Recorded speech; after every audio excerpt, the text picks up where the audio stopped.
여러분 안녕하십니까? 제19대 국회의원 선거 후보자 토론회 사회를 맡은 김민기입니다. 4월 11일은 국민의 대표자를 선출하는 제19대 국회의원 선거일입니다. 선거일이 가까워지면서 국민들의 관심도 뜨거워지고 있습니다. 오늘 토론회는 동작구 을 지역에 출마한 후보자의 정책과 공약을 알아보고 유권자 여러분의 현명한 판단과 선택을 도와드리기 위해 마련되었습니다. 오늘 토론회가 앞으로 4년 동안 우리 지역을 대표할 국회의원을 뽑는 데 많은 도움을 드렸으면 합니다. 제19대 국회의원 선거 토론회, 후보자 토론회는 동작구 선거방송 토론위원회가 주관하고 현대 HCN 동작방송이 중계하고 있음을 알려드립니다. 제19대 국회의원 선거 동작구 을 선거구에는 모두 3분의 후보가 등록을 하였습니다.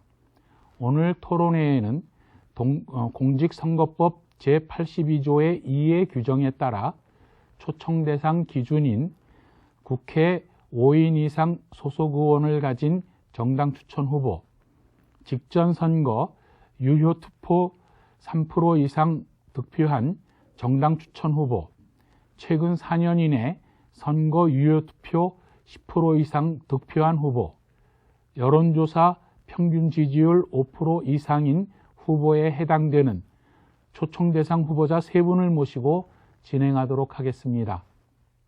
그럼 먼저 토론회에 참석하신 후보자들을 소개해 드리도록 하겠습니다. 좌석 순서에 따라 제 왼쪽에 앉아 계신 후보부터 차례로 소개를 드리겠습니다. 기호 6번 진보신당 김종철 후보 나오셨습니다. 예, 안녕하십니까. 김종철입니다. 예, 참석해 주셔서 감사합니다. 다음 기호 2번 민주통합당 이계한 후보 나오셨습니다. 안녕하십니까. 이계한입니다. 예, 고맙습니다.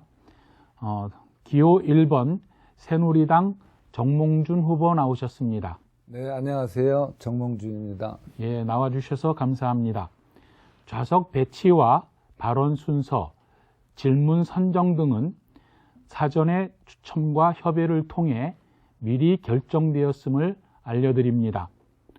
오늘 토론회는 후보자들의 기조연설을 시작으로 3개 주제에 대한 사회자 공통질문과 보충질문, 그리고 후보자 간 상호토론인 후보자 주도권 토론, 그리고 맺은말 순서로 진행됩니다.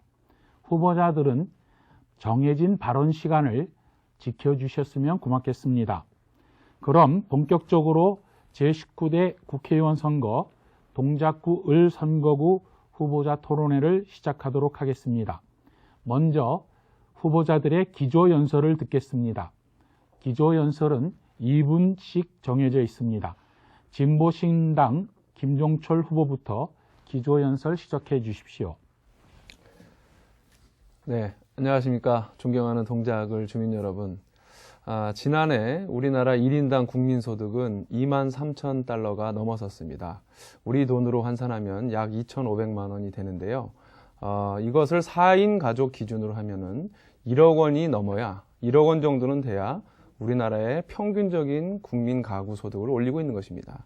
하지만 과연 우리 서민들의 삶이 그 정도가 되는지는 거의 불투명합니다. 대부분이 제가 말씀을 드렸을 때 그렇게 살고 계시는 분들이 없었습니다. 왜 그렇게 되었을까요?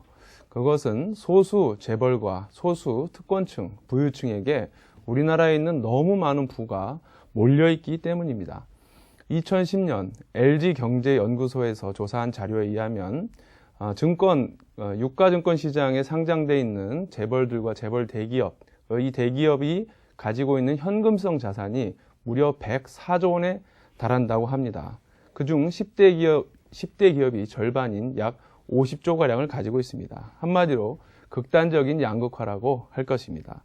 노동자들은 비정규직이 돼서 고통스럽고 자영업자들은 재벌들의 골목 상권 진출로 하루하루 힘들게 살아가고 있는 그런 상태라고 하겠습니다. 저 김종철은 재벌과 대기업 그리고 부유층에게 몰려있는 부를 공평하게 과세를 해서 분배하는 데 앞장설 것입니다.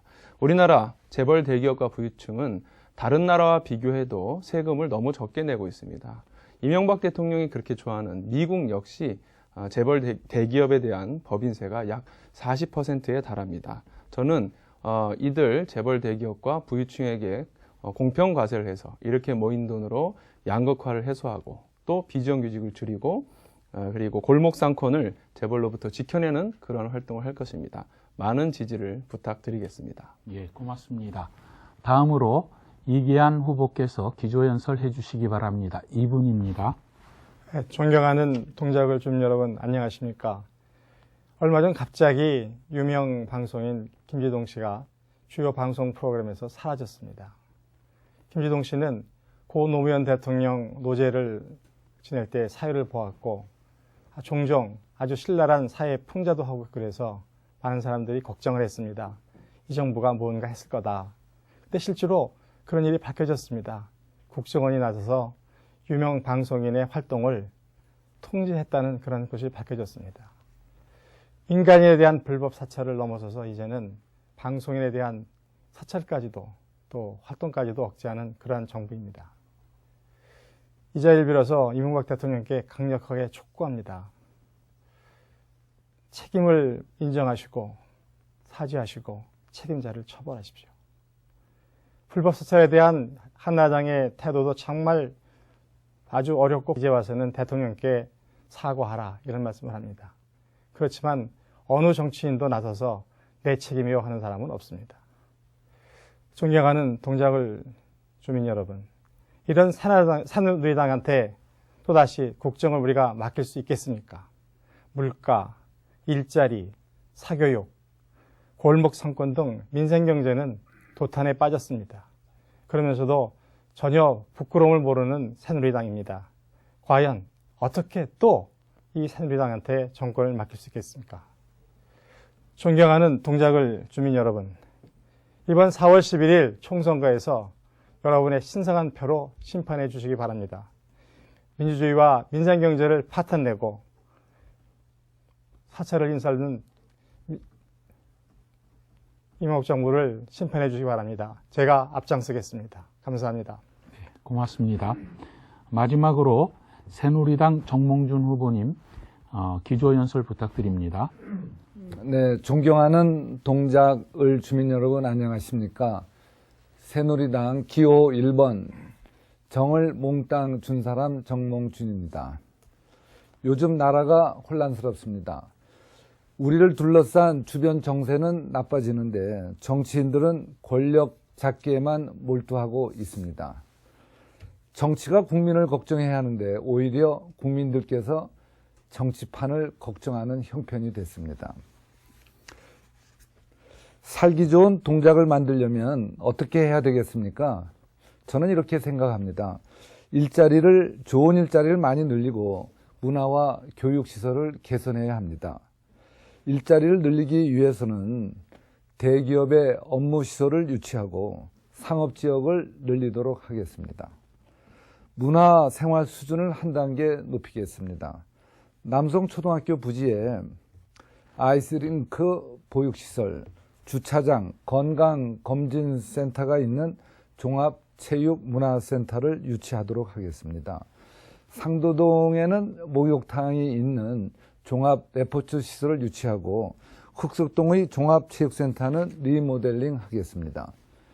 현충원 근린공원화 사업은 1994년부터 추진되었으나 제가 동작을에 온 다음 해인 2009년에야 서울시에 의해 근린공원 부지로 확정됐습니다. 사당 종합체육관 사업은 2013년 완공을 목표로 진행되고 있습니다. 중대 부중과 을로초 또 노량진 배수지에는 잔디구장을 조성했습니다. 어르신들께서 기다리지 않아도 가까운 병원에서 편리하게 무료로 독감 예방접종을 맞으실 수 있도록 했습니다. 정치에는 여러 가지 부류가 있답니다. 이번 선거에서 우리 동작과 나라를 위해 어떤 정치인이 필요한지 주민 여러분께서 잘 판단해 주실 것 부탁드립니다. 감사합니다. 네, 고맙습니다. 그런데 시간이 한 10초 정도 오버가 됐습니다. 앞으로 시간 엄수 부탁드립니다. 예. 자, 지금까지 세 후보자의 기조연설을 잘 들어보았습니다. 그럼 지금부터 공통 질문을 드리는 시간을 갖도록 하겠습니다. 오늘 토론회에서는 모두 3개의 주제에 관한 질문이 주어지고요. 후보자는 1분 30초 동안 답변을 해주시면 되겠습니다. 후보자 답변이 모두 끝나면 보충 질문 시간을 드리는데요. 후보자는 한 주제당 1개의 보충 질문과 답변을 하게 됩니다. 보충 질문은 30초, 보충 답변은 1분 이내로 해주셔야 합니다. 제한 시간을 엄수해 주시기를 부탁을 드립니다. 자, 그러면 첫 번째 질문을 드리도록 하겠습니다. 첫 번째 공통 질문은 지역경제 활성화 방안에 관한 내용입니다. 즉, 동작구는 원조 강남이라 그러는데도 인접하고 있는 서초, 용산, 영등포, 관악 어느 곳보다 지역 발전이 뒤처지고 있습니다. 지역 발전을 가져올 수 있는 지역경제 활성화 방안은 무엇이라 생각하십니까? 라는 것이 첫 번째 질문입니다. 답변은 발언 순서에 따라 민주통합당 이계한 후보부터 말씀해 주시기 바랍니다. 발언 시간은 1분 30초입니다. 질문하신 겁니까? 네. 그러니까 지역경제가 과연 무엇이겠습니까? 저는 지역경제가 바로 골목경제라고 생각하고요. 이 골목경제를 우리가 살리는 방법도 역시 큰 틀에서 재벌을 개혁하는 것에 있다고 생각합니다. 재벌경제가 상당히 오랫동안 순기능한 것도 사실입니다. 그런데 어느 순간 도드라지게 역기능이 발휘되었습니다. 여러분들 골목시장에 가보십시오. 이웃집 빵집 아저씨들이 어디가 계신지, 떡볶이 장사 아주머니는 어디가 계신지, 김밥 장사 아주머니는 어디 가셨는지 한번 보십시오. 그것조차도 재벌에서 진출해 있습니다. 이렇게 공정거래 질서가 무너지면 골목경제는 기본적으로 살아날 수가 없습니다. 뿐만 아니라 대기업과 중소기업에서 일자리가 없는 것이 아니라 중소기업에 일자리가 많이 있습니다. 그럼에도 불구하고 비싼 등록금을 내고 학교 다닌 내 아들, 내 조카, 이웃집 우리 이웃사촌들이 왜 직장에 가지 못합니까? 대기업과 중소기업의 격차가 너무나 심하기 때문에 그렇습니다. 대기업은 분기마다 유사 1회 최대 이익을 냈다고 하지만 중소기업은 오늘 부도가 날까 내일 부도가 날까 걱정하는 이러한 문제를 우리는 해결해야 됩니다. 다시 말씀드리면 대기업과 중소기업이 더불어 살 수 있는 그러한 경제체제를 만들어야 되는 것이 골목경제를 살리는 근간이고 그것을 바탕으로 우리가 골목경제를 되살릴 수 있다고 저는 믿고 있습니다. 그렇게 하겠습니다. 네, 고맙습니다. 다음으로 새누리당 정몽준 후보 답변해 주시면 고맙겠습니다. 저도 이렇게 말씀드리는 거죠? 네네. 네, 1분 30초입니다. 네. 저희 동작은 원조 강남입니다. 그런데 지금은 오히려 뒤늦게 나타난 강남보다 낙후돼서 자존심이 상한다는 말씀을 많이 듣습니다. 어떻게 해야 될까 생각을 해보았습니다. 우선은 지하철 4개 노선이 지나는 교통의 요지라는 이점을 살려서 대기업 관련 업무시설을 유치하도록 하겠습니다. 대기업 관련 업무시설이 우리 지역에 온다면 물론 뭐 그게 되겠느냐 이러는 사람들도 있지만요. 오도록 최선을 다하고 유치하도록 오면은 우리 지역에 모든 일이 좋은 일이 많이 있을 것으로 생각을 합니다. 좋은 일자리도 생기고요. 우리 지역의 이미지, 브랜드 가치가 올라갈 것이다 생각하고요. 만약 우리 지역에 삼성이나 현대 같은 기업에 그 관련 시설이 오면 좋은 일 아니겠습니까? 그리고 또 남송초에는 종합체육문화시설을 유치해서 주민들이 문화생활만 개선하는 것이 아니고 좋은 일자리도 만들 수 있다고 생각을 하고요. 사당 이수 지역의 상업지역을 확대해서 역세권을 잘 개발해서 지역 상권이 활성화되면 역시 지역 경제가 좋아질 수 있다고 생각을 합니다. 네. 이번에는 시간을 좀 아껴주셨습니다. 그래서 아까 거동해서 벌충이 됐습니다. 네. 다음으로 진보신당 김종철 후보 답변해 주시면 고맙겠습니다. 1분 30초입니다. 네. 이제 우리 지역 경제 활성화는 단순히 우리 동네만의 문제는 아닙니다. 이 골목 시장을 지나시는 근로자분들, 노동자분들의 주머니가 비어 있으면 아무리 골목 경제를 활성화시키려고 해도 그분들이 소비할 여력이 없기 때문에 당연히 골목 경제가, 지역 경제가 살아날 수가 없게 되는 것입니다. 그러므로 지역 경제를 활성화하기 위해서는 비정규직 노동자들을 정규직화하고 정규직 노동자들과 비정규직 노동자들의 고용 안정을 이뤄내어서 그분들이 소비 여력이 생기게 하는 것이 1차적인 과제이고요. 두 번째로는 재벌들이 영세 상인들의 터전인 골목 상권의 빵집, 커피숍, 심지어 순대, 떡볶이 이런 부분까지 진출하려고 하는 것을 제대로 규제해서 골목 상권을 지켜내야 된다고 생각을 합니다. 대기업의 업무 시설을 유치해서 원조 강남의 자존심을 찾자는 얘기는 좋은 얘기입니다. 하지만 제가 이 자료를 강남역 주변의 일대의 계획과 이수역 일대의 이 자료를 찾아봤을 때 원래 강남과 서초 지역은 뒤늦게 개발되면서 계획도시로서 출발해서 구역이 반듯반듯하고 또 원래부터 상업지구를 건설하기 계획됐지만 이수 지역이나 사당 지역에서는 그렇게 할 수가 없는, 만약에 그렇게 하려면 엄청난 그러한 비용과 그다음에 철거로 인한 문제가 발생할 수밖에 없습니다. 이렇게 실제로 제가 볼 땐 가능하지 않은 허황되고 무모한 공약보다는 차근차근 지역 경제를 활성화시키는 것이 저는 정답이라고 생각하고 있습니다. 예, 고맙습니다. 다음으로 보충 질문과 답변을 듣는 시간을 갖도록 하겠습니다. 먼저 정몽준 후보께서 이기한 후보에게 보충 질문을 해주시면 됩니다. 질문 시간은 30초고요.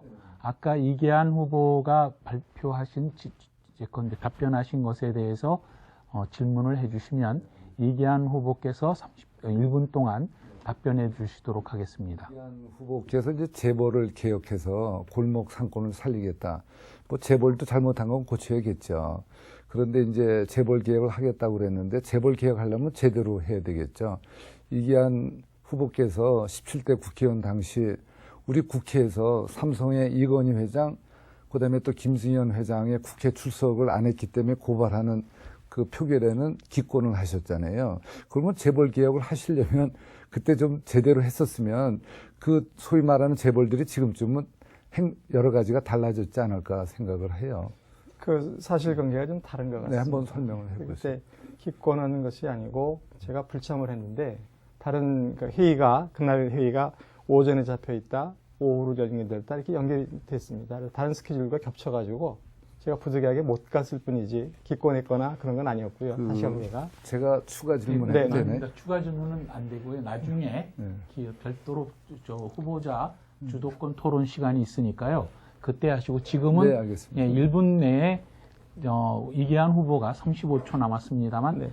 답변하실 수 있는 시간입니다. 그런 사실관계가 있고 두 번째 그 국회를 저는 한 번 했지만 우리 정 후보께서는 6번 해봐서 아시지만은 국회 증인을 출석을 시켜가지고 진짜 우리가 어떤 청문회 같은 것을 제 시간 갖고 다 한다고 그러면 그럴 수 있는 것이 충분한 기회였었는데 그날 상황은 그렇지는 않았습니다.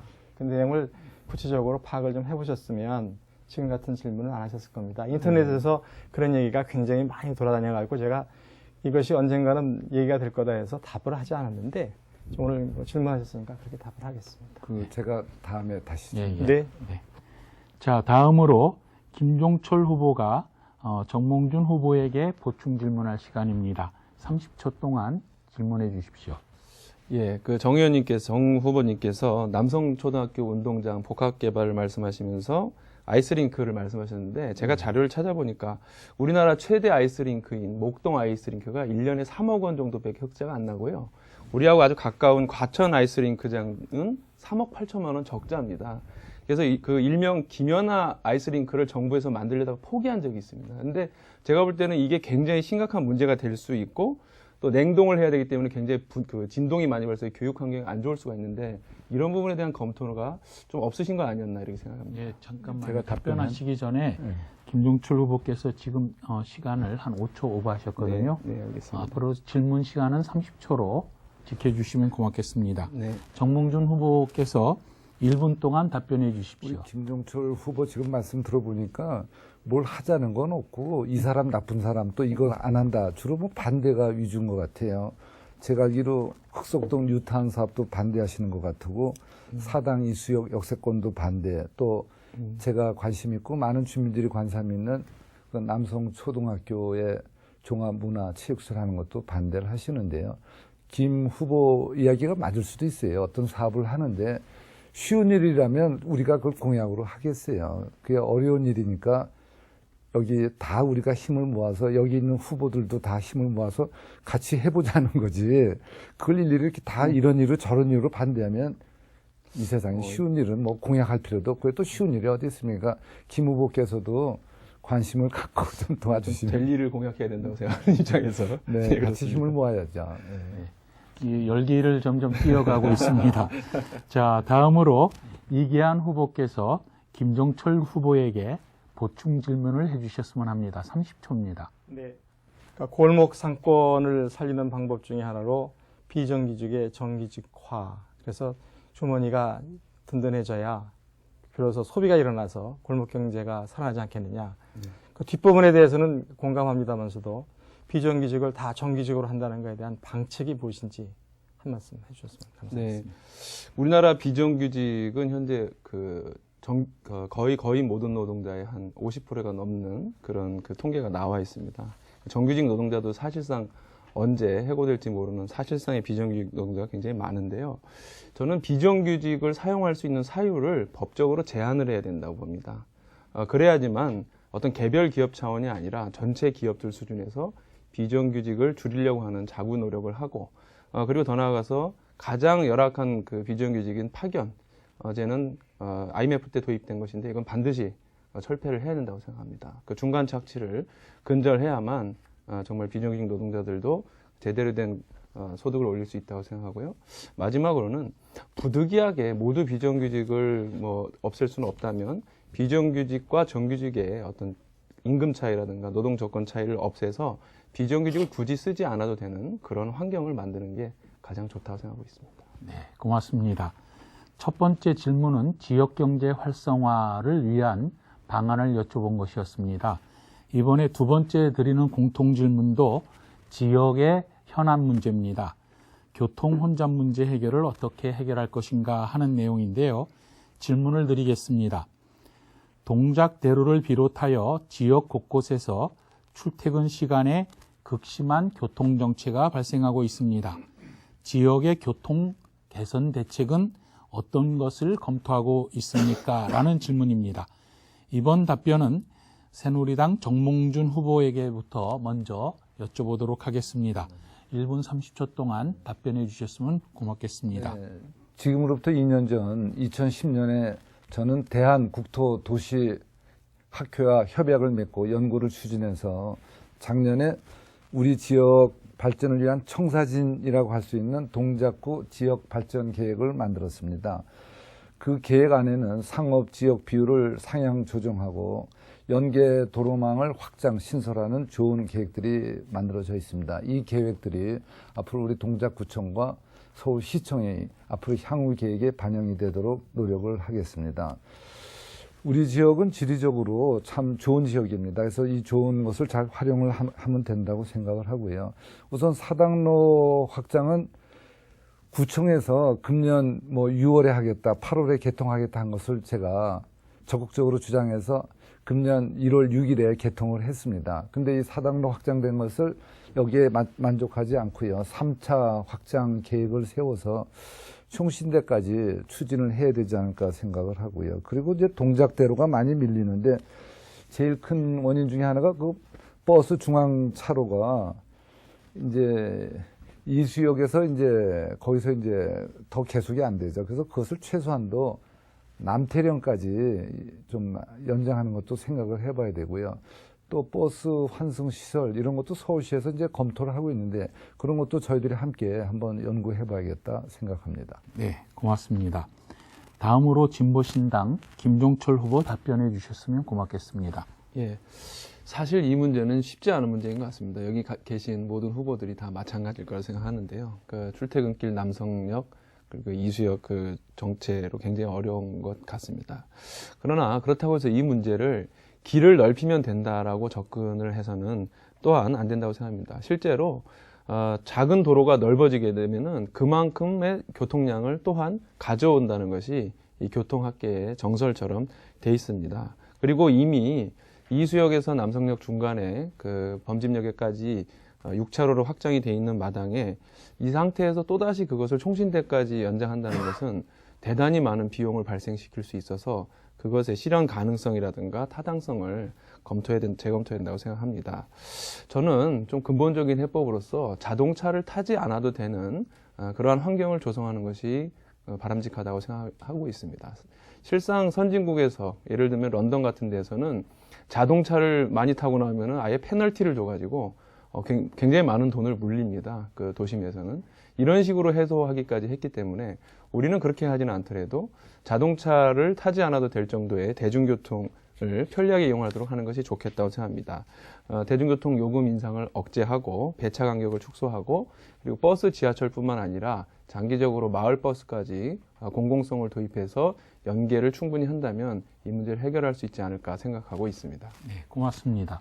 다음으로 민주통합당 이기한 후보 말씀해 주시면 고맙겠습니다. 그러니까 세 번째 답변 드리니까 두 분의 얘기가 다 끼어서 같은 얘기인데 정몽준 후보께서 말씀하신 것처럼 사당로를 연장하는 문제, 그다음에 우리가 또 그 복합 환승센터를 만들어서 남태령까지 버스 전용선을 늘리는 문제라든지 또 우리가 여러 가지 교통시설을 확충하는 문제에 관해서는 저희가 같은 생각을 가질 수밖에 없습니다. 단지 차이가 있다고 그러면 이 일은 서울시의 일이다 하는 거죠. 그래서 서울시의 시장과 시의회가 지금은 민주당이 책임을 지는 정부이기 때문에 좀 더 제가 잘할 수 있을 것이다 하는 얘기와 함께 지금 김종철 후보가 말씀드린 것에 대해서 저는 전적으로 공감하고 있습니다.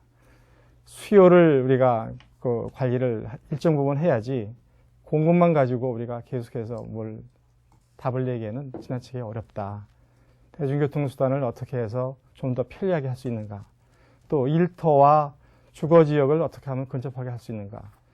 서울에서 뉴타운이 제일 큰 문제가 뭐냐면 뉴타운에 살던 사람들을 다 서울시에서 살지 못하고 경기도로 몰아냈습니다. 그런데 그분이 다시 서울로 일을 하러 옵니다. 그러다 보니까 교통이 출퇴근길이 막히지요. 그러니까 경기도지사는 광역교통망을 확충했다고 하고 일을 했다고 하고 서울시 시장은 뉴타운 가지고 공적을 내세우는 그런 모순을 없애는 것이 기본적으로 필요하다. 이런 생각을 가지고 있습니다. 예, 고맙습니다. 자, 이제 세 분의 답변을 들어보았고 이 세 분의 답변에 대한 보충 질문과 또 답변을 듣는 시간을 갖도록 하겠습니다. 이번에는 정몽준 후보가 김종철 후보에게 보충 질문해 주셨으면 합니다. 교통에 관해서죠. 네네, 30초입니다. 김종철 후보께서는 주로 뭘 하자는 주장보다 역시 반대가 많으신 것 같은데 사당로 지금 2차 확정을 구청에서는 금년 8월에 하겠다 그런 것을 저희들이 그러면 되냐 가능하면 빨리 하자서 한 1월 6일에 개통을 했어요. 저는 아주 다행스럽게 생각하고요. 거기 만족하면 안 되고 이제 3차 확정을 해야 되는데 넓혀봐야 소용없다. 뭐 그럴 수도 있죠. 그렇지만은 일단은 주민들이 원하는 사업은 저희들이 적극 검토해야 된다고 봅니다.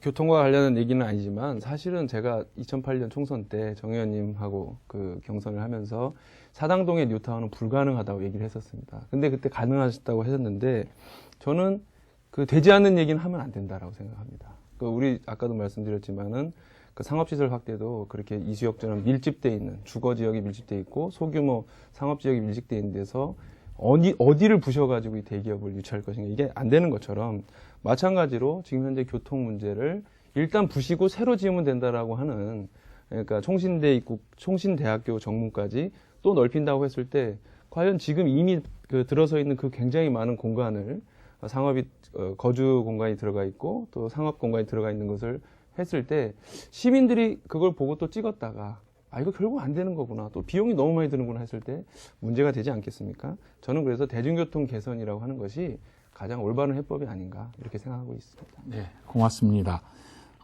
이번에는 김종철 후보가 이계한 후보에게 보충 질문해 주시면 고맙겠습니다. 예. 그 이계한 후보님께서는 그 사당역 환승센터 설립을 제안하시고 계신 걸로 알고 있거든요. 근데 이제 이 환승센터가 일견 이렇게 좀 좋은 면이 있다고 저는 생각을 하는데, 지금 서울에 보면은 다수의 뭐 청량리라든가 이런 데 다수의 환승센터가 있는데, 대부분 그 환승보다는 어떤 그 환승을 그 핑계로 하여서 주변의 어떤 개발에만 좀 많이 신경을 쓴 그런 문제가 있다고 하더라고요. 이 문제에 대해서 좀 어떻게 평가를 하시는지 좀 궁금합니다. 저도 김종철 후보가 지적하는 문제에 대해서 같은 문제의식이 있습니다. 지금 그 땅이 서울시 부지여서 어떻게 말하면 그 부지를 활용해서 교통 문제도 해결하고 또 다른 복합적인 목적을 가지고 접근한 것이 아닌가 해서 굉장히 조심스럽게 서울시장도 한번 뵌 적이 있고 또 서울시 시의원들하고도 논의한 바가 있습니다. 그 문제에 대해서 충분히 공감하고요. 그럼에도 불구하고 복합 환승센터가 여러 가지 교통 체증을 해결하는 문제라든지 또 거기 아침에 우리 그 명함 돌면서 보면 숱하게 그 지방으로 가는 대학생들 버스들 때문에 교통이 막히지 않습니까? 네. 그런 걸 보면 우리가 일정한 부분은 국민 또는 우리 주민들의 편의를 위해서 많은 부분을 감내해야 될 부분도 있다는 생각을 해서 굉장히 진지하게 고민하고 있다는 그 말씀으로 답변을 하겠습니다. 예, 고맙습니다. 자, 이제 그 첫 번째는 지역 경제 활성화. 아닙니다.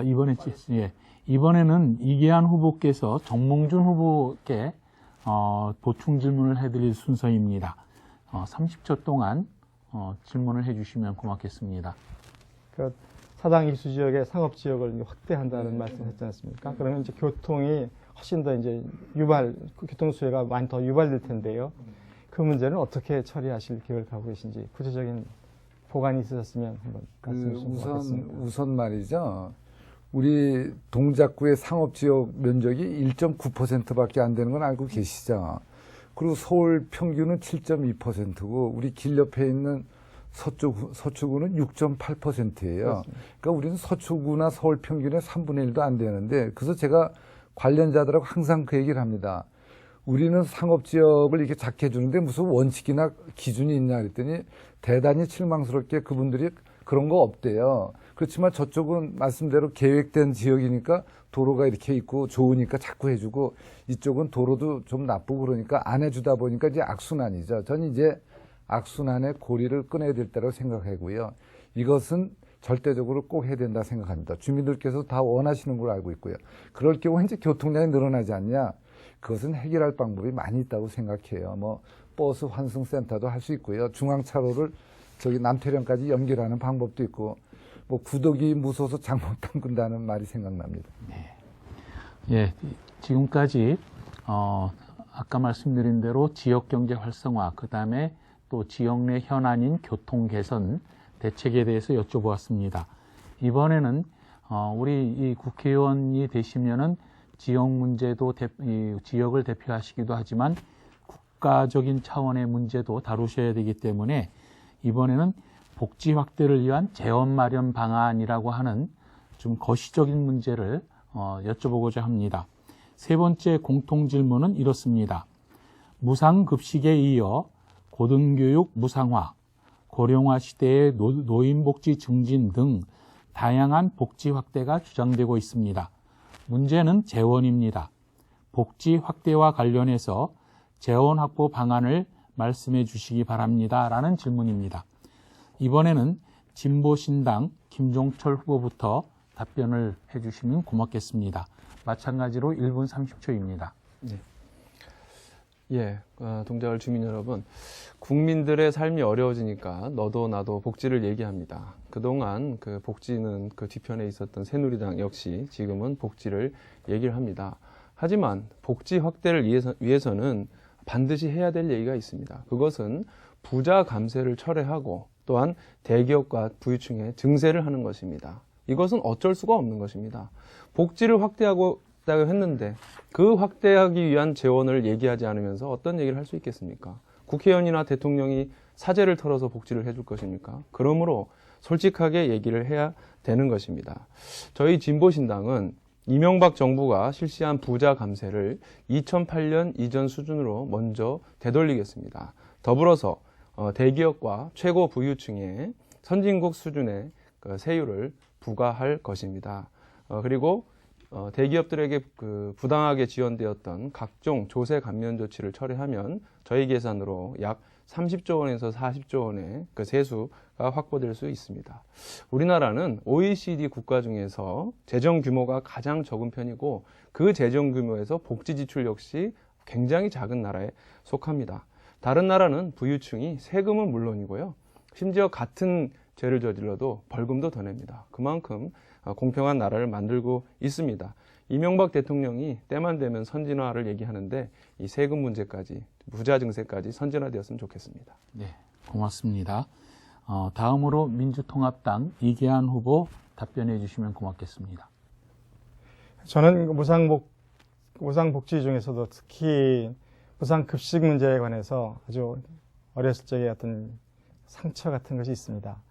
중학교 2학년 때까지 서울에서 학교를 다녔는데 집안이 형편이 어려워서 도시락을 싸가지고 다니지 못했습니다. 근데 그 학교는 도시락을 싸갖고 오지 못한 사람에 대해서 신고를 하면 빵 하나 하고 우유 한 병을 줬습니다. 근데 제가 1년 반 동안 그 학교를 다니면서 내가 가난하다는 것을 말하고 싶지가 않아서 굶었습니다. 그런 거에서 무상복지를 시작했기 때문에 국가가 무상복지에 대해서는 무한 책임질 분야가 있다. 모든 것을 다 할 수 있지는 않지만 그런 분야에서 제가 말씀을 드리고 거기에 필요한 자원이라는 것은 기본적으로 우리가 세금을 어떻게 더 거둘 것인가 하는 것에 앞서서 어떻게 하면 재정 운영을 잘 할 것인가 또 복지 전달 체계를 잘 개선해서 효율적으로 할 것인가 하는 그런 문제들을 통해서 개혁을 먼저 하고 그러고 나서도 더 필요한 수요에 대해서는 국민적 합의를 통해서 불가피하게 증세에 손을 댈 수밖에 없다고 저는 생각합니다. 증세를 하되 소득세와 재산세 하면 재산세에 우선하고 직접세와 간접세 하면 직접세에 더 우선을 하고 또 세율 하면 누진세를 먼저 생각하는 그런 방식으로 우리가 필요한 재원을 조달하는 것이 정당한 주장이고 그렇게 할 수밖에 없는 것이 현실의 우리 경제체제다, 경제 현실이다 이렇게 말씀드리겠습니다. 네, 고맙습니다. 다음으로 새누리당 정몽준 후보 1분 30초 동안 답변해 주시면 고맙겠습니다. 그러니까 뭐에 지금 재정 확충 방안에 대해서 여쭤봤습니다. 네, 죄송합니다. 제가 다른 원고 준비하다가 저희 새누리당은 앞으로 복지를 위해서 앞으로 향후 5년간 75조 원의 예산을 생각하고 있고요. 지금 민주당은 앞으로 향후 5년간 165조 원을 이제 제안하는데요. 많은 재정학 교수들께서 이 165조 원을 쓰자는 것은 복지 정책이라기보다 선거 때 표를 의식한 복지 공세라는 표현도 쓰고 있습니다. 복지에서 중요한 것은 그 정책이 정말 꼭 필요한 사람에게 도움을 주는 정책이냐 이것이 첫 번째고요. 두 번째는 그 정책이 과연 지속 가능하냐 이건데 지금 그 오늘 오전에 정부에서 그 차관이 발표한 걸 보면요. 그 현재 앞으로 추구하는 거 말고요. 현재의 복지 정책만을 하기 위해 오늘 오전에 발표는 여야 복지 공약을 실현하기 위해서는 여야 복지 공약 많이 냈는데 내년 전체 예산을 16% 늘려야 되고 복지 예산은 58%를 늘려야 한다는데 과연 이런 것이 지속 가능한 것이냐 생각을 하고요. 그 우리말 표현에 외상이면 소를 잡아먹는다, 공짜면 양재물 먹는다는 말도 있는데요. 이런 것은 결국 우리 젊은이들에게 부담을 주면서 국가의 앞날을 망치는 일이 아닌가 걱정을 합니다. 네, 고맙습니다. 이제부터는 보충 질문과 답변 시간입니다. 이번에는 이계한 후보가 김종철 후보에게 보충 질문 해주시면 고맙겠습니다. 30초입니다. 진보신당 복지정책에 대해서 한 가지 여쭤보고 싶은 것이 있습니다. 네. 지금 증세를 필요하면 해야 한다. 네. 필요하면 해야지요. 근데 지금 적정하게 생각하는 우리 국민 담세율을 어느 정도로 지금 생각하고 계십니까? 그 현재 우리나라의 그 담세율이라고 하는 그 규모라고 하는 게 한 22% 정도에서 한 25% 정도 되는 걸로 알고 있습니다. 그런데 이제 그것에서 그 다른 나라는 보통 보면 한 절반 가까이 한 45%에서 50% 사이가 되고 그 중에서도 그 복지 지출을 한 60% 정도가 되는 것 같습니다. 이거는 고령화 시대라든가 아니면은 양극화가 세계화와 더불어서 필연적으로 진행되면서 어쩔 수 없는 현상이라고 생각을 하고요. 그것을 우리가 그 과거의 패러다임으로 해서 거부해서는 안 된다. 그러니까 복지를 계속 하게 되면은 뭔가 나라가 뭐 이렇게 무상으로다가 완전히 포퓰리즘으로 되는 것처럼 생각을 하시지만은 이것은 우리 국민들의 행복을 위해서 반드시 해야 될 일이라고 생각을 하고요. 그런 면에서 좀 더 담세율과 그 다음에 복지 지출을 늘려야 된다고 생각하고 있습니다. 예, 네, 고맙습니다. 다음으로 정몽준 후보가 이계한 후보에게 30초 동안 보충 질문해 주시면 고맙겠습니다.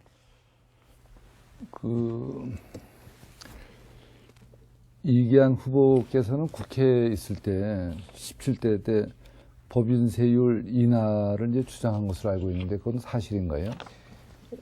두 번에 걸쳐서 있었습니다. 맞습니다. 근데 그 당시는 법인세율을 인하를 주장했는데 요즘도 제가 알기로는 여러 선진국들 미국은 지금 오바마 대통령은 물론이고 공화당의 대통령 후보들도 법인세율을 다 인하를 약속하고 있고요. 그다음에 다른 나라들도 법인세율을 인하해서 국가 경쟁력을 키우자 그러는데 그런데 우리만 이렇게 올릴 경우에 우리 국가 경쟁력은 괜찮은지. 지금 그 명목 그 법인세율과 실효 법인세율을 좀 따져봐야 한다고 생각합니다. 명목 법인세율을 따져서 얘기하면 지금 정 후보께서 지적하신 걱정을 우리가 해야 될 거라 생각하는데 우리나라에 지금 실질적으로 여러 가지 감면 제도라든지 또 여러 가지 조세 지원 제도를 감안하면 우리나라의 그 유수한 기업들, 특히 국제 무대에 가서 경쟁하고 있는 기업들에 대한 법인세율은 낮은 정도가 아니라 지나치게 낮은 정도다라는 말씀을 제가 드릴 수 있습니다. 숫자로 지금 얘기할 수 있어요? 숫자로 보면 낮다고 그랬는데 어떻게 낮은지 얼마나? 지금 명목 가령 미국이나 일본의 실질 법인세율은 얼마인데 우리는 얼마다 이렇게. 지금 현재 그 정확하게 데이터를 갖고 나오지 않았습니다만서도 제가 기억하는 걸로는 주장하시려면 좀 갖고 나오셨으면 그러니까, 좋았지. 그러니까 질문 사항에 대해서 네. 그렇게 할 수도 있겠죠. 네. 네, 지금 이제 이렇게 공방이 이제 슬슬 열기가 오르는 것 같습니다. 자, 이번에는 김종철 후보가 정몽준 후보에게 보충 질문해 주시면 고맙겠습니다. 30초입니다. 예, 방금 그 논쟁하신 거에서 이제 미국의 법인세가 그 대기업 법인세가 40%입니다. 그 이제 주마다 좀 다르긴 하지만 대부분 40%에서 39%인데 거기서 조금 낮추자는 거하고 우리나라는 현재 대기업 법인세가 22%밖에 안 되는데 거기서도 낮추자라고 하는 거는 제가 볼 때는 정의원 주장이 좀 그 어폐가 있는 것 같고요. 그 증세를 하기 위해서 저희가 일반 국민한테 세금을 걷자는 게 아니라 너무 많은 그 부를 가지고 있는 재벌 대기업과 부유층한테 과세하자는 거에 대해서도 반대하시는 겁니까? 소득이 있는 곳에 세금 내는 건 당연하고요. 근데 과세할 때 큰 원칙이 낮은 세율, 넓은 과세 이게 원칙 아니겠습니까? 국민들이 누구든지 소득이 작은 사람은 작은 대로 조금 내시고 많은 사람은 많이 내는 게 원칙이죠. 그래서 그렇게 해야 되는데 지금 김 후보께서는 미국은 대기업의 법인세가 40인데 우리는 20이다 그랬는데 그 숫자는 난 맞는 숫자인지 잘 모르겠어요. 제가 본 숫자는 그렇지가 않은데 조금 전에 이계한 후보께서 얘기하신 명목세율보다 실질세율을 봐야 되는데 그건 지당한 당연한 얘기고 그런 주장을 하려면 좀 연구하신 근거를 갖고서 말씀들을 해주시면 좋지 않을까. 그냥 주장만 하지 말고 현실이 이렇다. 그리고 중요한 거냐 추세가 중요한데 그 선진국들이 다 내려요. 이게 확실하게 39%라. 근데 우리만 글쎄 그건 한번 확인을 해보죠. 네이버에 검색해 보시면 아실 겁니다. 네, 한번 확인을 해보죠. 네, 이제 그 세 가지 주제에 대한 세 분 후보자들의 의견을 잘 들어보았습니다. 지금 여러분께서는 동작구 선거방송토론위원회가 주관하는 제19대 국회의원 선거 후보자 토론회를 시청하고 계십니다. 자, 이번에는 후보자 주도권 토론 시간을 갖도록 하겠습니다. 조금 전에 이제 그 열기가 뜨거워지기 시작을 했습니다만은 이번에 그 후보자 주도권 토론 시간은 각 후보자는 6분 동안 자유롭게 발언과 질문을 하실 수가 있습니다. 그런데 특정 후보자에게 질문이 집중되지 않도록 질문을 예컨대 정몽준 후보자나 이계한 후보자나 김종철 후보자님께서 서로 이 배분을 해가면서 질문을 해주시고요. 주도권을 가진 후보자가 발언 시간이 주어진 시간의 절반인 3분을 초과하시면 안 됩니다. 그러니까 가급적 많이 물으시라는 얘기입니다. 이 말씀을 많이 하지 마시고 가급적 상대방의 의견을 질문하시는 쪽으로 6분을 써주셨으면 하는 겁니다. 그 다음에 질문과 답변이 각각 1분이 넘지 않도록, 그러니까 짧게 여쭤보시고 짧게 답해 주시고 이렇게 해서 한 분당 6분씩을 토론해 주시면 되겠습니다. 자, 그럼 발언 순서에 따라서 이번에는 민주통합당 이계한 후보부터 시작하도록 하겠습니다. 이계한 후보님이 이번에 질문을 하실 때는 예컨대 정 후보님과 김 후보님을 번갈아 가면서 질의를 해 주시도록 그렇게 배려를 해 주시면 고맙겠습니다. 자, 시작해 주시지요. 정 후보님께 제가 질문하겠습니다. 오늘 제가 정 후보님하고 그 현대중공업의 대표이사를 공직선거법상 단체의 선거운동 금지, 유사기관 설치 금지 위반으로 검찰에 고발했는데 통지 받으셨습니까? 못 받았는데. 네. 지난 18대 총선 때도 오세훈 서울시장의 뉴타운 추가 지정에 대해서 흔쾌히 동의했다고 한 말로 해서 허위사실 공포, 즉 거짓말에 해당되어서 형사처벌을 받으셨죠. 네, 그렇습니다. 이번에는 단체의 선거운동 금지. 80만 원 벌금 받았어요. 그러니까 이번에는 네. 단체의 선거운동 금지, 유사기관 설치 금지 위반으로 고발한 거고, 또 이것에 의하면 이 공직선거법상 위반한 행위가 어떤 내용이냐면 이 현대중공업의 광고를 통해서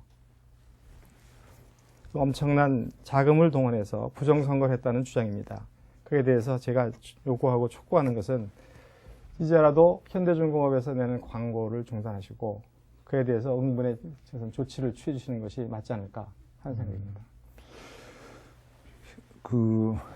생각해보지 않은 말씀을 하셔서 제가 이걸 뭐라고 대답할지 모르겠는데, 현대중공업이 광고를 하는데 그것이 이제 저를 이제 돕기 위한 거다 이렇게 하잖아요. 근데 그거 어떻게 되나요? 그걸 제가 하는 것이 아니고 회사에서 판단해서 하는 것 아니겠어요? 그리고 가령 여기 두 분, 김종철 후보, 이계한 후보 두 분께서 또 두 분이 속한 정당에서 우리나라 재벌은 다 문제점이 많고 나쁜 사람인 것처럼 하니까 글쎄 기업에서도 최소한의 홍보, 기업의 광고는 해야겠다 생각할 수 있었겠죠. 그러니까 그 정당에서 또 이계한 후보께서 맨날 뭐라고 그러죠? 북을 두들겨 대니까 기업들도 야, 정말 우리가 정말 이렇게 우리 자신의 사회적 책임이 뭔지, 사회적 이미지가 어떤지 그런 걸 생각하면서 그런 거 할 수 있겠죠. 저는 이계한 후보께서 상당히 지금 과민하신 것 아닌가 이렇게 생각하고 얘기하면서 뉴타운 벌금 먹었는데 왜 또 이런 짓 하냐 이렇게 얘기를 하니까 거기에 대해서 제가 얘기를 할 거예요.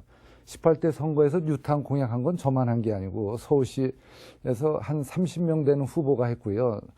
이계한 후보가 따라다녔던 정동영 후보도 뉴타운 공약을 어떻게 보면 저보다 더 적극적으로 했어요. 근데 이제 뭐가 문제가 되냐, 표현의 차이가 있었다는 거죠. 제가 길거리 유세에서 얘기한 거는 오세훈 시장께서 제가 뉴타운을 우리 하자 그랬더니 흔쾌히 동의했다고 제가 얘기를 했고, 오세훈 시장은 저 때문에 또 참고인으로 검찰 조사 받으면서 저희 제안에 대해서 본인은 긍정적으로 충분히 검토한다 이렇게 얘기를 했대요. 물론 오 시장께서는 시장 후보로서 저희 지역에 유세 와서도 뉴타운 하겠다고 말씀을 하셨대요. 제가 얘기할 필요도 없는 것 아니겠어요? 그래서 저도 이제 조사를 받아서 저도 무혐의 판결을 받았는데, 그 다음에 저는 잘 모르는데 무슨 재정 신청이라는 제도가 있어서 법원에서 제가 볼 때는 정치적 판단을 해서 제가 그런 일에 있지 않았나 생각을 하고요. 선거 때 뭐라고 그러시나요?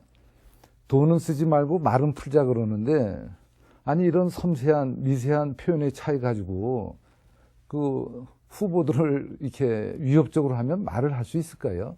저희들이 길에서 유세할 때 무슨 원고 가지고 하는 것도 아닌데, 물론 제가 재판 결과는 물론 승복하지만 아무리 생각해 보면 일반 상식에 맞나 좀 생각합니다. 네. 지금은 이계한 후보의 주도권 시간입니다. 그런데 이제 사실 답변을 1분 이내로 해주셔야 되는데 벌써 한 2, 3분을 하셨기 때문에 아닙니다. 다시 할 수는 없고요. 지금 나중에 주도권 시간대 또 말씀하실 시간이 있으니까 그 정도로 하시고요. 그 다음에 지금 1분 50초 정도 남았는데 이 시간에는 한 분에게만 여쭤보셨으니까 예컨대 김종철 후보에게 여쭤보시면 어떨까 하는 생각입니다. 김종철 후보께 제가 여쭤보겠습니다. 지금 우리가 이 공직선거법이라는 것이 엄격하지 않습니까? 우리가 80만 원 벌금 그러지만 100만 원이 넘으면 벌금 100만 원이 넘으면 배지를 떼는 거 아닙니까?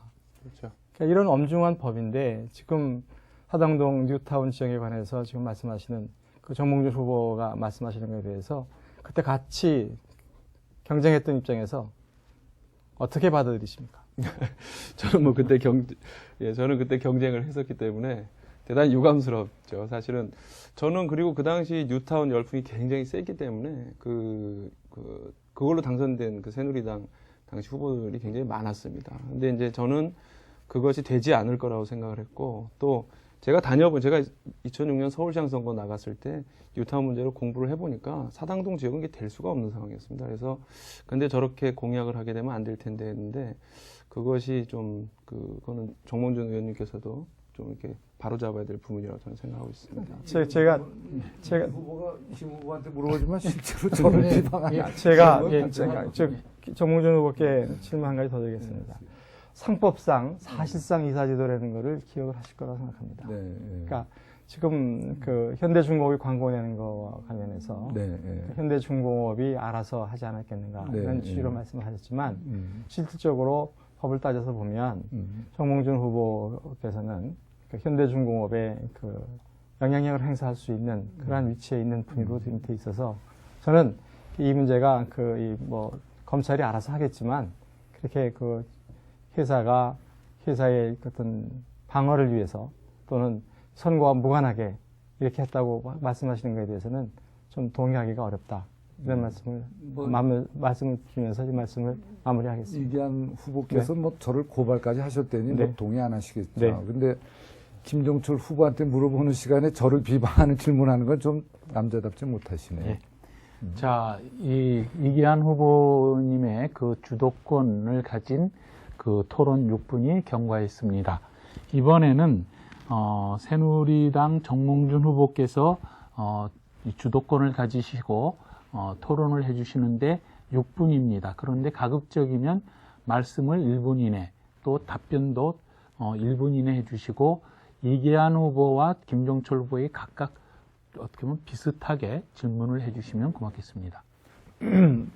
이계한 후보 이번 선거 구호는 길거리에 있는 현수막 봐도 그렇고 선거 공보도 그렇고 속지 말자 하는 것 같아요. 그리고 이 후보는 방송 연설을 통해서 본인은 국회의원 선거 공약 다 지켰다, 대부분 지켰다 이렇게 얘기하셨는데 사실이 그런지 정말 누가 거짓말을 하는지 생각 한번 해보겠습니다. 8년 전 이계한 후보가 만들었던 선거 공보를 보니까 좋은 공약을 많이 하셨어요. 그만큼 우리 지역에는 수건 사업이 많은 거죠. 예를 들면 이수교차로에서 숭실돼가는 관통도로를 하겠다. 학교운동장에 지하주차장 건설하겠다. 그리고 고등학교를 신설하겠다. 종합병원 유치하겠다. 대형 문화 쇼핑센터 유치하겠다. 이렇게 하셨는데 저는 이런 것들이 됐다는 소리 한 번도 못 들어봤어요. 그래서 공약을 다 지켰다고 하는 그것은 이제 거짓말인 것 같은데 그래도 제가 볼 때 이 후보가 의도적으로 우리 동작의 주민을 속이기 위해서 했다고 생각하지 않아요. 그만큼 이 후보께서 당시 지역 사정을 잘 몰랐지만 의욕이 앞섰다 이렇게 생각합니다. 그래서 중요한 것은 선거철에 괜히 상대 후보 자꾸 비방하지 마시고 힘을 모아서 공약이라는 게 힘드니까 공약하는 거 아닌가요? 쉬운 일 같으면 왜 공약을 하겠습니까? 그래서 힘을 합쳐서 우리 지역 발전을 위해서 해야 된다고 생각하는데 이 후보는 정말 공약을 다 지켰다고 생각하시는지. 지금 제가 공약을 그때 한 것 중에서 대표 공약이라는 말씀을 제가 항상 드리는데 대표 공약이 세 가지였습니다. 세 가지가 이 광역학군제에 관한 거였었고요. 두 번째가 국립현충원이 그때까지 뭐 지금 정무부께서도 지금 의정보고서에 그런 말을 쓰셨던 거면서도 역대 공직자 선거에 나온 사람들은 다 해결하고 싶었던 거였는데 근린공원화 하겠다. 담장을 허물 근린공원 하겠다는 거였고 세 번째가 흑석동 뉴타운 하겠다는 것이 세 가지가 메인 공약이었습니다. 다른 공약도 물론 지금 말씀하시는 것처럼 이런 거 저런 거 해서 많이 나열되어 있는 것이 있습니다. 그래서 제가 유세할 때마다 그 세 가지에 대한 이야기를 꼭 말하는데 실질적으로 광역학군제에 관한 얘기 잘 아시다시피 우여곡절이 있었지만 현재 제가 원하던 대로 광역학군제가 실시되는 건 아니지만 변형된 것이긴 하지만 실시되고 있고요. 그다음에 근린공원화를 하는데 제일 큰 걸림돌이 뭐였었냐면은 국방부 장관의 통의였습니다. 그게 1994년 뭐 이런 말씀을 많이 하고 다니시는데 2004년 10월 달에 그 당시에 윤광훈 국방부 장관이 동작구 구청 요구에 대해서 그래도 좋다라는 동의서를 보내지요. 그래서 그거부터 시작해서 그동안 감옥 같은 그런 담장벽을 허물었던 것이 시작됐고, 그 다음에 지금 다니시면서 잘 아시지만은 사당동이나 상도동 또는 흑수동 쪽 사람 분들이 정모회에는 출입할 수가 없었는데 그 문을 3개를 내고 그런 시작을 하지요. 그렇게 해서 시작이 되는 것이고, 흑석동 뉴타운은 서울시장께서 임기 말에 지정하셨죠. 물론 지금 김종철 후보가 말씀하시는 것처럼 2006년도에 서울시장 경선을 준비하면서 보니까 서울시장이 추진하시던 오세훈 시장이 추진하는 방식으로서의 뉴타운이라는 거는 그렇게 해서는 안 되는 거이더라고요. 그래서 2006년도에 제가 흑석 뉴타운이 됐지만 우리가 있는 문제에 대해서 충분하게 지적을 했다고 생각합니다. 이기한 후보께서 제가 이제 또 김 후보한테 질문하니까 내가 마무리할게요. 8년 전에 선거 홍보 만든 걸 보면 의욕적으로 많이 하셨어요. 한 20가지 돼. 근데 지금 와서 거의 못했죠. 그래 놓고 나서 본인 스스로 대표적인 거 3가지 했다 그러는데 그건 정말 아전인수격이죠. 어떤 게 중요한 대표 공약이냐는 주민들이 생각하는 건데 현충원 담장을 허물었다. 그것도 틀린 표현이죠. 담장을 허문 게 아니고 벽돌 담장을 쇠담장으로 바꾼 것 아니겠어요. 그렇게 말씀하셔야 되고 광역학군제 이거는 제가 이기한 후보 국회 오기 전부터 내가 국회에서 교육부 상대로 많이 한 거고 이기한 후보는 부패 혐의로 구속됐던 공정택 교육감을 또 선거운동 해주신 분 아닌가요? 그러니까 뭐 공약을 답변할 가지고 수 있는 시간을 주십니까? 제가 이제 김 후보한테 하니까 그러니까 상대 후보 자꾸 비방하지 마시고 본인을 한번 돌아보셨으면 하는 게 제 말씀입니다. 김종원 후보께 내가 간단히 물어볼게요. 김종원 후보는 이제 김종철 후보 미안합니다. 우리 대학교 우리 다 동창이 있는데 김종철 후보께서는 민노당에도 있었나요? 네, 민노당 서울시장 후보를 그래서 했죠. 제가 알기로는 민노당하고 진보신당이 갈라질 때 네네. 그때 민노당은 종북주의자들이 많다. 북한에 대해서 할 말 못한다. 그래서 나오셨잖아요. 네네. 근데 그 다음에 또 뭐 민노당이 달라졌다는 이야기도 없이 그 대표 선수라고 할 수 있는 심상정, 노회찬, 조승수 이런 분들이 거기 들어갔어요. 네네. 저는 굉장히 다행스럽게 생각한 게 우리 김종철 후보는 그때 안 들어가셨어요. 네네. 근데 지금 이러한 그 종북 노선이 아직도 일부 인사에서 있다고 그러는 그 통합진보당하고 이기한 후보의 민주당이 연대를 했잖아요.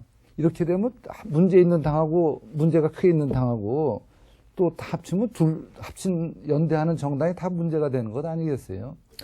그 부분에 대해서는 그 통합진보당 전체가 그런 것이 아니라 일부 그 좀 잘못된 생각이 있는 부분들이 있다. 대표가 그러신 걸로 저는 이해하고 있어요. 통합진보당 현재 대표께서. 그 이정희 대표는 그렇게 한 게 아니라 3대 세습에서는 자기가 비판하지는 않겠다. 그분이 6.25 전쟁이 납침인지 북침인지 분명히 말할 수 없다 이렇게 하신 분 아닌가요? 그럼 그것이 문제가 안 되나요? 김종철 후보께서도 볼 때? 그거는 뭐 역사적인 사실인 잘못된 발언이죠. 근데 그러면 그것만 가지고 평가할 수는 없죠. 아니 6.25 전쟁 열기가 뜨거워졌습니다. 시간이 다 됐습니다. 마지막으로 진보신당 김종철 후보께서 시작을 해 주십시오. 요령은 이제 아시겠죠? 네, 알겠습니다. 예, 먼저 저는 이계한 후보님께 좀 질문을 드리고자 하는 게 저하고 이제 이런 부분 저런 부분 의견이 비슷한 부분이 많지만은 아주 저는 상당히 중요하게 생각하는 문제에 대해서 의견이 다른 게 있습니다. 광역 학군제에 대한 것인데요. 그 후보님께서는 우리 동네, 그러니까 동작에서 교육 문제 때문에 옆 동네, 그러니까 서초구로 위장 저집을 많이 해서 그런 폐단을 막기 위해서도 그 광역 학군제를 하는 게 옳겠다라고 하는 취지로 발언하는 걸 제가 이제 좀 알고 있습니다. 그래서 이제 그런 부분이 예를 들면 아까 말씀하신 공정택 그 당시 교육감과 광역학군제에 관한 많은 공감대가 있어서 나중에 이제 선대본 부장이 이름 올라가는 걸 잘 몰랐는데 그걸 제대로 부인하지 못했다라고 인터뷰하신 건 봤고요. 근데 제 생각은 그렇습니다. 광역학군제라고 하는 것이 그러니까 우리 동네에서 옆 동네로 서초구로 이걸 지원할 수 있는 거를 할 수 없으니까 옆 동네로 막 위장 저집하는 것을 그냥 그렇게 하지 말고 이렇게 편하게 할 수 있겠다 하자라고 하는 측면으로 바라보자면 어찌 보면 그 내용이 우리 동작구에 있는 학교는 경쟁력이 약하고 또 그다지 교육 수준이 높지 않다는 것을 계속 자인해주고 재생산해주고 주민들 하여금 그런 어떤 서초구로 가고자 하는 그 욕구를 더 들게 해서 결과적으로 동작구 교육 환경 발전에 저는 크게 도움이 안 된다고 생각하는데 어떻게 생각하세요? 아주 굉장히 중요한 지적이십니다. 그래서 광역학군제 할 때 제가 전제했던 것이 우리 동네 학교가 선택받는 학교로 발전돼야 한다라는 얘기를 해서 그때 교육과 함께 부탁을 드려서 그 우수교사, 교장선생님들이라든지 우수교사를 모시는 것, 그다음에 우수교사 인센티브 제도를 하는 것, 그다음에 학부형과 동창회가 연계하는 제도 이런 것들을 만들어서 그거에 동의를 하셔서 제가 구체적으로 인간 공정택 뭐 누군지 잘 모르겠지만 적어도 정책 면에서는 동의해 주셔서 제가 그러면 계속해서 교육감이 되시면 그 정책을 수행하시겠다 그런 말씀을 하셔가지고 제가 지원을 해드렸던 적이 있는데 지금 와서 생각하면 지금 정몽준 후보가 말씀하시는 것처럼 그 양반 정말 부패했고 여러 가지 문제가 많아서 공직에서도 강제로 퇴임하고 이랬지 않습니까? 그 점에 관해서는 지금도 사람에 관해서 참 조심해야 되는구나 하는 생각을 하고 반성하고 있습니다. 예, 알겠습니다. 저는 근데 이제 여전히 광역학군제보다는 자기 지역에 있는 학교에 들어가서 그 학교에 들어감으로 인해서 결과적으로는 그 학교를 발전시키기 위해서 모든 주민들이 노력하고 또 공평한 교육을 받는 게 좋지 않을까 생각하는데 이 부분은 뭐 나중에 또 한번 토론을 할 수 있었으면 좋겠습니다. 네. 예. 전적으로 그 기본 생각에 대해서는 동의하고요. 예. 그러니까 그럼에도 불구하고 그 이후에 자립형 사립학교 같은 것이 생기고 이러다 보니까 광역학군제의 취지가 지금 많이 퇴색이 돼서 우리가 네네. 다시 한번 교육제도, 학군제도에 대해서는 고민을 해야 된다. 이런 생각을 하고 있습니다. 예, 알겠습니다. 정 후보님께 좀 여쭤보고 싶은 것은요. 저는 우리 사회 양극화 문제를 굉장히 중요하게 심각한 문제라고 봅니다. 특히 88만 원 세대로 청년들이 시작을 하면은 10년이 지나도 130만 원 정도밖에 안 되더라고요. 통계적으로 보니까. 그렇기 때문에 비정규직을 가급적 쓰지 않는 것이 전체 국민을 위해서, 우리 청년들을 위해서 좋다고 생각하는데, 제가 이제 노동부에서 나온 자료를 보니까 우리나라에서 사내하청, 그러니까 비정규직 중에 굉장히 중요한 형태인 사내하청 노동자를 많이 쓰는 기업 중에 2위가 어디냐면은 목포에 있는 현대중공업 계열사, 현대삼호중공업이에요. 그리고 아시겠지만 제가 문제 제기도 했습니다만은 군산에 있는 현대중공업, 그 군산공장도 기술연수생 1,600명을 뽑아가지고 그런데 결과적으로 한 1년 후에 10명만 그 중에 정규직으로 채용을 했습니다. 이게 꼭 정 후보님은 울산 현대중공업만 생각할지 모르겠지만 전국적으로 현대삼호중공업 그리고 현대중공업 군산공장에서 벌어지고 있는 이렇게 비정규직 문제가 심각한 거에 대해서 저는 정 후보님이 예를 들면 대통령 후보로서도 예전에 하셨다고 한다면 그 부분에 대해서는 좀 국가적인 비전이 있어야 된다고 생각하고 비정규직 문제에 대해서 어떻게 생각하시는지에 대해서 좀 여쭤보고 싶습니다. 민주당에서는 이제 비정규직의 급여를 정규직의 뭐 70%다, 80%다 이렇게 제한한 것 같은데요. 뭐 그것도 뭐 생각해 볼 수 있는데, 근데 원칙을 정해야 될 텐데, 원칙으로 하면 불합리한, 임금과 복지에서 불합리한 차별은 다 철폐하는 것이 맞다고 봐요. 뭐 불합리한 차별을 철폐해야죠. 근데 김종철 후보께서는 저보다도 뭐 회사 사정을 더 잘 아시네요. 뭐 1,000명, 뭐 몇 명 연수했는데 왜 10명만. 이게 군산에서 심각한 상황이에요, 지금. 그래서 네. 근데 이제 우리 김종철 후보께서 또 저만 이렇게 공격할 것 같아서 그 연수라는 거는 정부에서 하는 거고요. 기업이 오히려 기업 시설을 활용해서 하는 거래요. 기업이 연수하는 게 아니래요. 그걸 아셔야 돼요. 제가 그리고 그것도 조사를 그다음에 했습니다. 조선에 관해서 혹시 김 후보 조선소에 가보셨나요? 예, 가봤죠. 제 질문 내가 순서가 간단히 얘기할게요. 조선은요, 업종이 제조업이 아니고 건설업에 가까워요. 그래서 업무 장소가 같아서 일이 같지가 않습니다. 그래서 가령 예를 들면 그 본사에서는 그 설계, 감독 이런 일을 하고요. 알겠습니다. 제가 미장일, 시간이 별로 전기일 없습니다. 하는 건 또 다른 예, 예. 사람이 하고 그러는 거예요. 사실 좀 그것 이해를 때문에 하세요. 현대중공업 군산공장이 그 200억 가까이를 지원을 받았습니다. 이걸 제가 1,600명 그 기술 연수생으로 나눠봤더니 1인당 1,200만 원인가 그래요. 그걸 차라리 그 연수생들한테 나눠줬으면 좋았을 것을 200억까지 받은 회사가 그거를 정규직을 10명밖에 채용하는 건 정말 심각한 문제입니다. 그렇다면 회사 시설을 이용 못하게 하면 그분들한테 도움이 될까요? 정부가 회사 시설을 이용해서 연수를 해주는 거고 회사가 거기서 뭐 일을 200억 했다니까요, 실제로. 만약에 200억 중에 돈을 받은 게 있다면 그럼 반납하는 게 맞겠네요. 그럼 저도 한번 알아볼게요. 예, 알아보시죠. 그거 도움받으려고 하는 게 아니고 도와주려고 하는 거예요. 예, 그러니까 좀 객관적으로 보시면 좋겠네요. 예, 이거 심각한 문제입니다. 좀 잘 그리고 처리를 투자한 거는 부탁드립니다. 1조 원 이상을 투자했어요. 수조 원을. 네. 보통 기업들은 그렇게 주민들은 다 좋다 그래요. 많은 사람. 아닙니다. 한번 이 세 보십시오. 후보님들의 토론이 열기를 띠다 보니까 시간이 지났는데도 계속 그 말씀을 하고 싶은 게 많으신 것 같습니다. 자, 이제 맺는 시간입니다.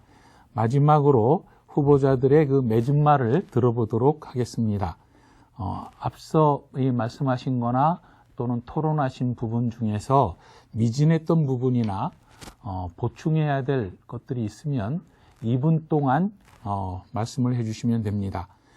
먼저 새누리당 정몽준 후보께서 2분 동안 마무리 발언 해주시면 고맙겠습니다. 네, 존경하는 동작을의 우리 어르신들, 주민 여러분들 안녕하세요. 저희들 토론이 주민 여러분들 판단에 도움이 되셨는지요? 저희들이 보기에도 아쉬움이 있는 토론회라고 생각이 됩니다. 선거철이 되면 좋은 소식도 있어야 할 텐데 상대 후보 헐뜯고 비방하니까 우리 주민들께서도 얼마나 힘드시겠나 생각을 해봅니다. 또 유세 차량이 지날 때마다 여러 가지 소리가 많이 나서 송구스럽게 생각을 합니다. 모든 선거는 다 중요하지만 이번 선거도 특별히 중요하다고 생각을 합니다. 우리나라, 우리 지역이 현재보다 더 살기 좋은 지역이 되느냐, 우리의 자녀들이 우리보다 더 안전하고 풍요로운 세상에서 살 수 있느냐, 그렇지 못하느냐를 결정하는 중요한 선거라고 생각을 해봅니다. 2년 전에 천안함이 폭침되었을 때 야당의 주요 정치인들이 뭐라 그랬나요? 이것은 북한이 했다는 것은 억측이다, 삼류소설이다. 또 천안함 2주기 때 야권 연대를 했다는 정당들은 이것은 북한이 한 소행이라는 말을, 북한이라는 단어를 한마디도 못한 것으로 알고 있는데 나라가 이렇게 잘못 가고 있어도 되는지 걱정이 많이 되고 있습니다. 우리 지역 발전을 위해서 우리 주민들의 뜻을 저희들이 듣고 주민 여러분들의 뜻을 모으는 그러한 선거 운동 기간이 되었으면 하는데요. 이제 며칠 남지 않았지만 저희들 남은 기간 동안 열심히 하도록 하겠습니다. 존경하는 우리 동작의 어르신, 주민 여러분, 저희들이 우리 동작의 발전을 위해서 열심히 노력하겠습니다. 좋은 일자리 많이 늘리고 문화, 교육시설 늘리고요. 그리고 도로도 가능한 대로 확장을 하면서 우리 원조 강남의 명예를 회복하도록 하겠습니다. 감사합니다. 고맙습니다. 예, 마찬가지로 2분 동안 진보신당 김종철 후보 마무리 발언 부탁드립니다. 예, 존경하고 사랑하는 그 동작을 주민 여러분, 저는 앞서서 그 두 분 후보님들과 재벌 대기업에 대한 증세, 그리고 부유층에 대한 과세, 그리고 양극화 해소, 서민 복지, 그리고 골목 상권을 지키기 위한 다양한 말씀을 드렸습니다. 저는 지금까지 그렇게 살아왔고 앞으로도 그렇게 살아갈 것입니다. 제가 그 몇 차례 그 재판을 받아서 벌금을 낸 게 있습니다. 그런데 벌금 맞은 게 무슨 자랑이냐? 저는 자랑스럽게 생각하는 벌금이 있습니다. 제가 비정규직이 이렇게 늘어나서는 안 된다고 생각해서 지난 아주 유명했던 그 마포의 상암동 이랜드 홈플러스 노동자들이 대규모로 해고당할 때 거기 가서 연대하다가 100만 원의 벌금을 받은 적이 있습니다. 그분들을 보호하려다 보니 현행법이 그분들을 보호해주지 않아서 결과적으로 제가 보호해주다 보니까 그렇게 되었고요. 또 우리 동작구에 기업형 슈퍼마켓 SS점이 들어오는 것을 막기 위해서 그 동네 골목 상인분들과 또 함께 하다가 또 100만 원의 벌금형을 받았고, 또 동작구청장과 동작구의원들이 외유성 해외 연수를 하는 것을 규탄하는 기자회견을 했다가 경찰이 그게 기자회견이 아니라 집회라고 이런 식으로 우겨가지고 또 현재는 재판이 진행 중에 있는데 약 50만 원의 벌금이 나오지 않을까 이렇게 생각을 합니다. 제가 모두 자랑스럽게 생각하는 그 벌금들입니다. 재벌을 개혁해야 되고 양극화를 해소해야 되고 비정규직을 정규직화하고 서민복지를 위하고 재벌들에 맞서서 골목상권을 지켜야 된다고 하는 사람은 많지만 실제로 몸을 던져서 그걸 했던 사람이 누구입니까? 저는 부끄럽지만 저 김종철은 그 일을 해왔다고 자신합니다. 앞으로 이 동네에서 저는 저를 다른 두 분 후보님들보다 훨씬 더 오래 보실 것이라고 자신 있게 얘기할 수 있습니다. 여러분들과 함께 서민들이 살기 좋은, 주민들이 살기 좋은 동작을 만들 수 있도록 마지막까지 노력하겠습니다. 감사합니다. 예, 다음으로 민주통합당 이계한 후보의 말씀 들어보겠습니다. 부탁드립니다. 존경하는 동작 주민 여러분, 정말 토론을 하다 보니까 좋은 이야기를 많이 하고 또 서로 격려하고 또 어떻게 하면 힘을 합쳐서 우리 동작을 발전시킬까 이런 얘기를 많이 했어야 되는데 서로 헐뜯는 일도 많이 하게 되었고 또 과거를 들춰서 비난도 하게 돼서 정말 송구스럽습니다. 남아있는 기간 동안에 저희들이 정책을 가지고 또 공약을 가지고 여러 유권자분들께 가서 잘 설명을 드리고 어떻게 하면 동작을이 정말 살맛나는 동작이 되는 것인지 더불어 살 수 있는 동작이 되는 것인지에 대해서 궁리하고 또 상의드리겠습니다. 귀 큰 이계한이 여러분들을 찾아가서 말씀을 잘 듣기도 하고 또 교육을 통해서 이 사회가 역동적으로 발전할 수 있도록 동작의 교육 문제를 적극적으로 해결하겠습니다. 공약을 지켰다고 말은 하지만 실질적으로 와서 4년 지난 다음에 보니까 우리 동네에 경문고등학교도 문제이고 동작고등학교도 그 나름대로의 어려움이 있는 것을 보았습니다. 다시 말씀드리면 한 가지 문제를 해결하면 또 다른 문제가 생기는 이러한 공진화 현상을 보면서 여기 계신 두 후보들과 함께 경쟁적으로 어떻게 하면 더 국민한테 다가가는 정책을 만들어서 국민의 지지를 얻을까 하는 노력을 하면서 선거 전에 임하겠습니다. 존경하는 동작을 주민 여러분, 그렇지만 한 가지 말씀드리고 싶은 것은 이 사회가 교육을 통해서 변혁이 될 수 있었으면 좋겠다는 아주 간절한 소망입니다. 교육을 통해서 모든 사람들이 꿈꿀 수 있고 내가 어떤 사람이 될 수 있는 그러한 사회가 되기 위해서 우리가 어떠한 변화를 추구해야 될 것인가, 이 점에 관해서 많은 관심을 가지고 저희들을 지켜봐 주셨으면 고맙겠습니다. 열심히 하겠습니다. 늦봄 추위에 건강하시기 바랍니다. 예, 이렇게 해서 오늘 토론의 마지막 순서인 세 후보자의 마무리 발언까지 모두 들어보았습니다. 천하우락 재선거라는 말이 있습니다. 천하의 근심과 즐거움이 모두 선거에 달려있다는 뜻입니다. 그러나 어찌 즐거움과 근심뿐이겠습니까? 나라의 흥망성쇠가 바로 선거에 달려있다고 생각을 합니다.